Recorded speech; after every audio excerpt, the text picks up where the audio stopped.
cherish all the time you spend, you tuned in to. It's time again to cherish all the time you spend, you tuned in to. It's the number one podcast. The topics of discussion when we broadcast. So all them artificial man jokes, we do it natural from the concrete to a public standpoint. Real, wherever you're from, life is coexisting, but to know the real, you just gotta listen. Wherever you're from, life is coexisting, but to know the real, you just gotta listen. It's time again. What up, y'all? You tuned in to the 52 Scott Podcast. This is Music Monday, and I'm your host, Slash. And with me, I got Comedian 96, K Money, Freddie G. Together, we are the Mind of Men. Don't forget to like and subscribe. Follow us on X, formerly known as Twitter, at 52 Scott Podcast. On Instagram and Facebook, the 52 Scott Podcast. All right, and welcome back to Music Monday. Got another great topic. First off, I want to start with Houston's own. Just heard over the course of the weekend that Megan Thee Stallion is set to host the MTV Music Awards in September. So shout out, Megan. You're doing your thing. You know, it's a men's game, of course. You know, the music industry. Most industries are simply based around men, you know, leading the way or paving the way. But of course, women are doing the same thing. Oh, yeah. So we can't forget about them. And the only reason I like to talk about the women is because, man, they have to really be strong in a sense of where, you know, they can be misjudged in trying to be in the career that they want to be in. It could be a lot of harassment in the careers that they're trying to get in because most of it is male dominant. So these women have to be extremely strong. So I want to give a major shout out to all the ladies I'll be talking about today, which are the black female producers. That some of these people you may know, some you may not, but they're women and they're black women. And I think one of our main things to do as black men is to uplift the black women because they are the ones who, you know, carry the children. They raise the children. They have to be the ones, you know, mainly taking care of the kids. So this black producer, female producer, y'all know we spoke about her before, Sylvia Robinson, of course. Now, she had a lot of work that she done in the music industry where she get credits from people like Aretha Franklin, so many different people she was creative with and was recognized for doing works or efforts with these people. She also had a lot to do with what's their name? The first rap song. I think we mentioned this. Rapper's Delight. Yeah, she was known for being a producer for that. Oh, okay, yeah, I do remember us talking about it. Sugar Hill Gang. Yeah, so that was one of the main groups that she worked with that really got her, you know, looked at as a female producer. So I think that was really, really wonderful. Now, she's an older lady, and she's had a lot to do with a lot of different artists, of course, East Coast, basically. Now, here's a lady, and this was new to me. Didn't know who she was, had never heard of her, but let me know if y'all heard of this girl. Her name is Wonder Girl. Y'all ever heard of her? No, I've never heard of Wonder Girl. So she's from Canada. I heard of Boy Wonder. Yeah, I heard of Boy Wonder. Now, let me tell you about Wonder Girl. She's from Canada. She started out as a teenager, 16 years old. She worked with Jay-Z on his hit song called Crown. She also collaborated with Rihanna on Bitch Better Have My Money. So that kind of show you this chick she in there now. You know what I'm saying? You getting credit on these types of songs. That just wasn't no bullshit song. Bitch Better Have My Money. Boy, they played the hell out there in Japan. Oh, so she did pretty good. She also had something to do with, remember Travis Scott's song Antidote? Yeah. Yeah. She was on that. And in the 2021 Juno Awards, she took home the Jack Richardson's Producer of the Year prize for working on Pop Smoke's album. And the song was Aim for the Moon.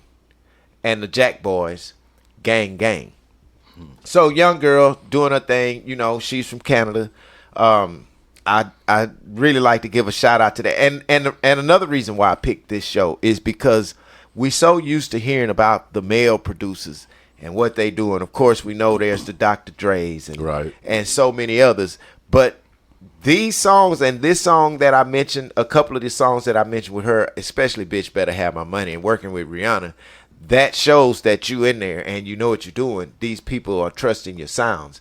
Yeah. Now, she probably would have never got a chance to work with Dr. Dre. And I'm going to tell you why. Dre is not just a producer. He's into sound design. So what is sound design?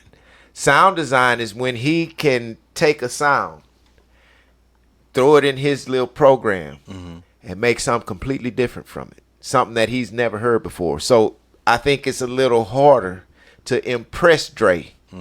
So he's not going and get these people, you know, especially the females. What version? I'm curious to know what version of Bitch Better Have My Money is the you said the Rihanna version or the old version back in the 90s? What we No, Rihanna. Okay. With the likes of Rihanna, okay. the song. When you said Dr. Dre, it was well, like, I only mentioned Dre because I mentioned Dre because we hear so much about male producers that make the hottest jams. Gotcha. Well, he got girls that do it too. Yeah. And that's all the point I want to make on that. I do like the Rihanna's version better. Yeah, that shit jamming. You know, the track was jamming. When I heard it, I was like, okay, but damn, Rihanna. I was wondering who did the track. So that's who had something to do with it. Wonder Girl. Again, young chick, you know, she doing her thing. Now, here's one. She worked on mainly Jamaican reggae. However, she passed away in 2010 at the age of 79. She had a creative expression in her music. Her name was Sonia Pottinger. Never heard of her. And some of the people that she worked with, because I'm not a big reggae fan, now I listen to some stuff, you know, the popular reggae that, you know, we would hear maybe in the club. Telephone Love. Remember that? Yeah. Well, that's the reggae that I know. Whatever Sonia Pottinger was on, I don't think it had nothing to do with that era. So anyway, she worked with different artists, but she was from the mid 60s to the 80s. So of course Telephone Love was after that. So I don't know nothing that she may have had anything to do with it. But whoever Big Youth, U-Roy, Culture, I think I've heard of Culture. Yeah, that's with Boy George, right? That's Culture Club. Culture Club. I'm this is Jamaican. Jamaican, I'm tripping. What are you doing listening to Boy George? Culture Club. Oh, he Club. duetted. Yeah, he duetted with Michael Jackson. What am I supposed to do if he duetted with Michael Jackson? Y'all know. Duetting with Michael What Jackson. they had. All the songs I know. No, that's Boy George. Well, he come and go. No. Come. Culture Club, but you said duet with Michael Jackson. Well, that's Culture Club. That's him. That's Boy George. What Michael Jackson got to do with that? You said he duetted with Michael Jackson. No, I think you was just making a statement that he did. Yeah, that is right. Say. Was it Paul McCartney? You think about Paul McCartney? Say. No. Comedia. That was that's Michael Jackson. But who was in Culture Club? Boy George. Okay. You said he did something. Did y'all with see him Michael on the video when Michael Jackson was back of the wagon with him? What are you talking about? No, I don't remember that. He being stupid, man. That's Paul McCartney. Yeah. That is Paul McCartney. Oh no, I got the two songs mixed up. Wow. He being stupid shit. Yeah, you're right. Wow. So my next female producer, Esther Dean. Yeah. She's a 42-year-old producer of many talents. She does acting as well as producing. Now, she was in a movie called Pitch Perfect. If y'all seen that franchise, it's a franchise movie. I'm a fan of those movies. I didn't see the movie, but I know what you're talking about. And she also did voiceovers, you know, characters in Rio and the Trolls. Oh yeah. Is she black? Yeah, she's black. Nice looking lady. 42 years old, and I think she did all three, or I think it's 3 Rios, isn't it? Well, they say she a whiz in the studio, man. You know, she works on hits like I never heard this, but it's a Sean Kingston and Nicki Minaj song, and Flo Rida's Jump featuring Nelly Paterno. She was on that, but Letting Go, Dirty Love with Sean Kingston and Nicki Minaj. Yeah. She produced that. So I mean, she in there with the people, so that's good. Second chick, I mean not second chick. I'm sorry. The next chick is Talia Goddess. Now, she's basically a DJ, and what she does is she have a knack for creating.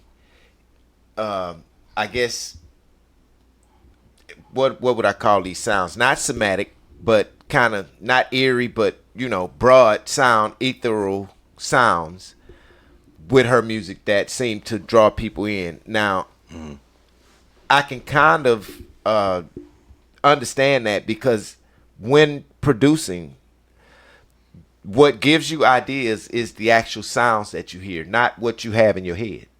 When you hear a certain sound, it may trigger something that'll give you a melody. So I can understand where producing starts from. But a lot of the producers, and she's one, she's a DJ. So she done DJing. She's from East Flatbush, Brooklyn. And I mean, she's a young girl. So, she chasing her dream in the music industry, and she's probably DJing in clubs and stuff like that. So shout out to her, Talia Goddess. Wishing you what you want in your career, because it seems like you halfway where you're trying to be. Now, Denise Dion, or Diane, I don't know how she pronounces that. She's a black female producer. She was also born in Canada. She's known for her persistent, playful, and passionate attitude.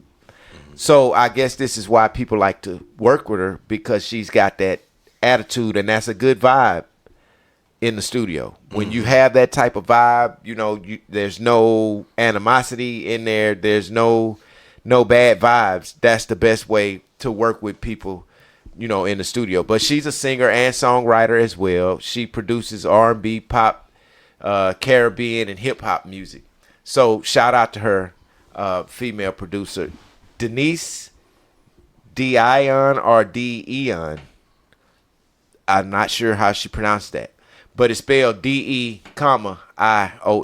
So look her up if you want more information about her. I'm surprised. This is somebody I'm waiting for you to say, and I haven't heard her yet. Oh, well, they might be in there. Who you got in mind? Missy Elliott. Yeah. See, Oh, everybody know her as a songwriter. Yeah, Missy. But definitely. she's produced, man, for Monica, Jasmine Sullivan, Mary J. Blige, Whitney Houston, Destiny Child. Was she on there? She's definitely in there. And so anyway, her career as a rapper actually paved the way for her to produce for so many of these people. And the people, what's crazy is her career as a rapper, right? But most of her production credit is for R&B. Yeah, and that's from the 90s. R&B. She worked with a lot of stuff. Oh, she did Get Your Freak On. Get Your Freak On. And that's her personal stuff. Remember, Work It, Let Me Work It. Yeah. Missy produced that. She produced a lot of stuff also with Timbaland. Yeah. They were a team. That VA sound. She produced Aaliyah. So Gone. With Monica. With Monica. Yeah. And she produced Never Been with Mary J. Man, she produced a whole She's bunch got of stuff. some stuff with Jasmine Sullivan as well. Yep. And that's She my do. favorite R&B She do. artist. So you can't miss Missy, man. Need You Bad with Jasmine Sullivan. Yeah. Oh, forgot about that. Yeah. So, but look, Missy created a lot of stuff. She's like trendy. Missy was trendy.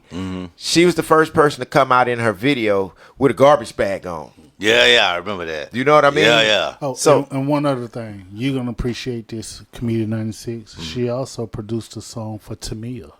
What? Which one? Can't Go For That. I didn't know that. She can't go for that. Isn't that Hall & Oates number? A song? I don't know if that's the Yeah, actual I thing, can't go but for that, I'm not saying that it is. The title of the song is called I Can't Go For That. No, yeah. Now, I can't go for that. Let me see if y'all knew this about this person. She produced as well on her self debut album. And let me see what's the name. The Black Cat is what they calling her, but she produced on the 1986 song "Control."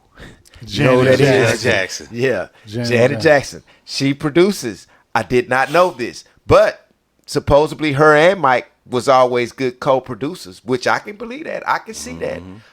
So she also worked with James Harris III and Terry Lewis in 1989 before they joined the force and did the 1993 album with Janet. So Janet did Rhythm Nation, believe it or not. I thought she did Rhythm Say, Nation. man, Janet had her own sound. That's why I said I don't. Even though I'm not a Janet fan anymore, I still got to give her a props on Rhythm Nation. I don't think Beyonce's topping that Rhythm Nation. I'm so sorry. Yeah, Nothing I don't she's doing. know. But Janet, she's sorry. right now.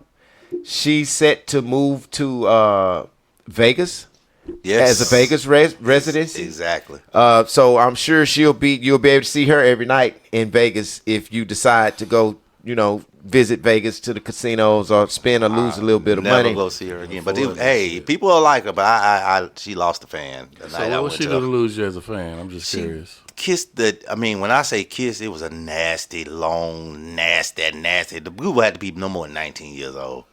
19, 20. And just on stage in front of everybody. Come on, man. You 50. She's performing. I don't give a We talked damn. about That this was before. sex. That wasn't performing. Go ahead, Slash. Janet doing her thing, man. I wouldn't give at 50. Okay. Yeah. So okay. so this who you wanted me to mention. I'm gonna go and say her name. Beyonce. She's on here. Yeah. Of course she produces music. She produced Dance With Me and Two Step. And then she produced 16 Carriages, which is on that last Renaissance album. She didn't do her Dangerously in Love? Nah, she didn't do that. She did Church Girl. But see, you got to understand, they had a lot of producers, I guess, structuring her career Right. for different albums, which it only makes sense. You go and use different producers to get the certain sound that you want for a certain album. But what she was able to do was to continue to recreate herself. And when you do that, you have to use different producers. You can't use the same producer unless the producer that you have has different identity on music. You know what I mean? He can do different types of music. So I can see Beyonce in the studio doing beats. You know what I'm saying? I mean, when you're around it for so long, I mean, she was a child, coming in. So I can see people saying, you know what? Let me let you sit at the drum machine, Beyonce, and show me what you got. Yep. I would do it Yeah. with anybody that sing, because what I'm finna find out is what you like. Now we know how to mesh our sound together. Yep. So I have to give you the opportunity to show me what it is you want to hear. And then once you tell me what you want to hear, I can take from that and say, okay, I got where you're trying to go with this. Another producer, Aretha Franklin, she produced music. She got credited for her production on songs in the 60s with a lot of different female singers. But if it wasn't for Aretha, most of these female singers wouldn't be where they are now. I think she was one of the ones to take the reign and say, you know what, I'm going to get what I'm worth in this industry, when there were so many artists that came before her, that, a lot of times we hear, the record labels don't pay the artists. Well, that's been going on. That's nothing new.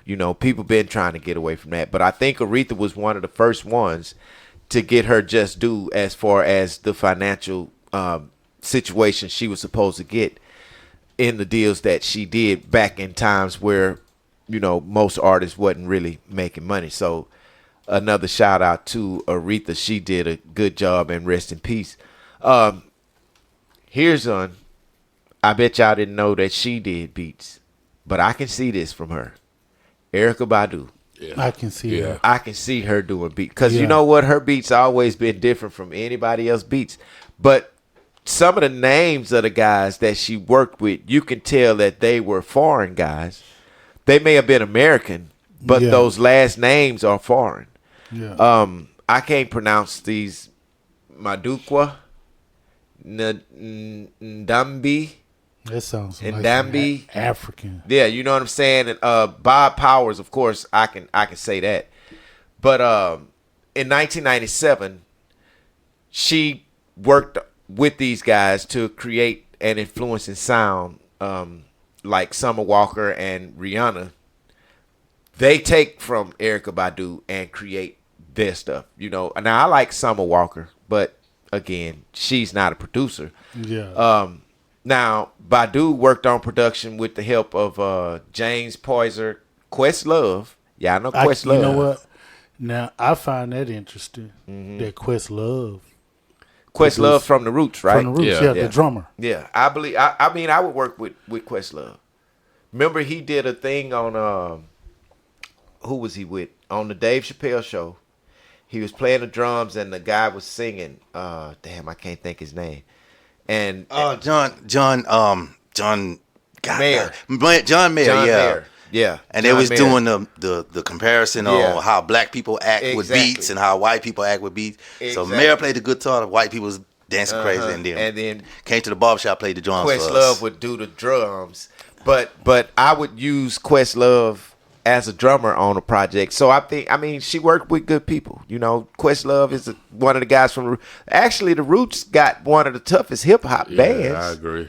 In our era. So here's a question, and it may sound like a stupid question, but if you are playing nothing but live instruments and you're not behind the boards in no way, shape, or form, who gets the credit for producing? It just depends. And I'll say like this, even though, and this is just an example of vice versa. We hear a lot of times where they say Quincy Jones produced this track. Quincy Jones didn't play the instruments, but Quincy Jones produced it. Quincy Jones may have wrote the music and say, hey man, you the bass player, I need you to do this. You the drummer, man, right here, do this. Do. Okay, bass player, now keyboard player, ding, ding, ding, ding, ding. You know what I'm saying? That's producing. I got you. So they're the instrumentation. But somebody. So back in that makes sense. So back in the day when they didn't have the boards like that, they was using live instruments. The production credit. It sounds like what you're saying, that the production credits went to the person who wrote the music. Right? He's using the Right. That's the 808. producer. And because if you think about it, what's his name? Isaac Hayes. I want to say Black Isaac Moses. Yeah. So he produced a lot of music, but his band was the Barkays band. They was the studio instrument people that he would call. Yep. Hey, when I need to produce a song for Gladys Knight or whoever I'm doing a song for, I need y'all to come in. This part I need you to play. This part I need you to play. So, and it just depends. And I think like that also, and I think I spoke earlier about listening to Frankie Beverly and Maze. And I mean, I get carried away when I listen to the music because all of this is going on at the same time. Well, damn, who wrote the song? Who produced it? Who told him to do that? Because goddamn, the drummer, he cold. The goddamn bass player doing some live shit. The damn, dude, you hear the piano? And they got chords. And it's a nigga on the flute. Who the fuck made all of this? And Frankie doing his shit. Yeah. Who put all of that together? So in some cases, there may be instances where you can get an artist and a producer and create a hit. But in some situations, it take a village to make a hit. So, I mean, if you're a producer, I can say this and I can't say it enough. Don't put yourself in a box. Never ever put yourself in a box. Spoke to a guy earlier today that I knew. He actually kind of DM'd me, and a church I used to work at, I was doing sound board, for the choir, the pastor, and the praise team or whatever. I was working the boards during the service. Well, this guy was the bass player in the band for the church. He contacted me, and I was like, okay, man, do you still have your studio or whatnot? And he was like, well, no, man, I don't do that. But my thing is, okay, to keep myself from being in a box, why not connect with him You know what I mean? And run some beats by him. Let him hear something and let him create the bass line and play the live bass. These are ways to keep yourself out of a box. Any producer, whether you're male, whether you're female, don't put yourself in a box. Make sure you stay creative. Go out and don't be afraid if it's a part that you can't do. That doesn't mean you can't produce it. Tell them what you want them to do. You know what I mean? Hum that shit to a bass player. You know, I mean, I'm being for real. You be honest. Because there's so many ways to do it. And I listened to an interview that DJ Quick did, and they was talking about, you know, working with Dre. And you know what Quick said? Quick said he gave Dre a whole goddamn drum kit. And he didn't get no credits on the record. And he said he didn't care about the credits on the record. It's just the whole fact, nigga. The nigga called me for this project. You know what I mean? And I understand that. But see, what that does for Quick is it puts him on another level when he need Dre. You know what I mean? Not to say that he'll ever need him, but at the same time, man, when you need Dre, you got him. Yeah. You feel what I'm saying? So never be afraid to step outside of the box or say it's something that you can't do. Find ways around that or you'll always be in the same box. Jack, get back. So that's all, y'all, for this edition of Music Monday. Thanks for tuning in. Come back tomorrow and check out True Tuesday with K Money. Hit that like button, subscribe, and follow us on Instagram and Facebook, The 52 Scott Podcast. Follow us on X, formerly known as Twitter, at 52 Scott Podcast.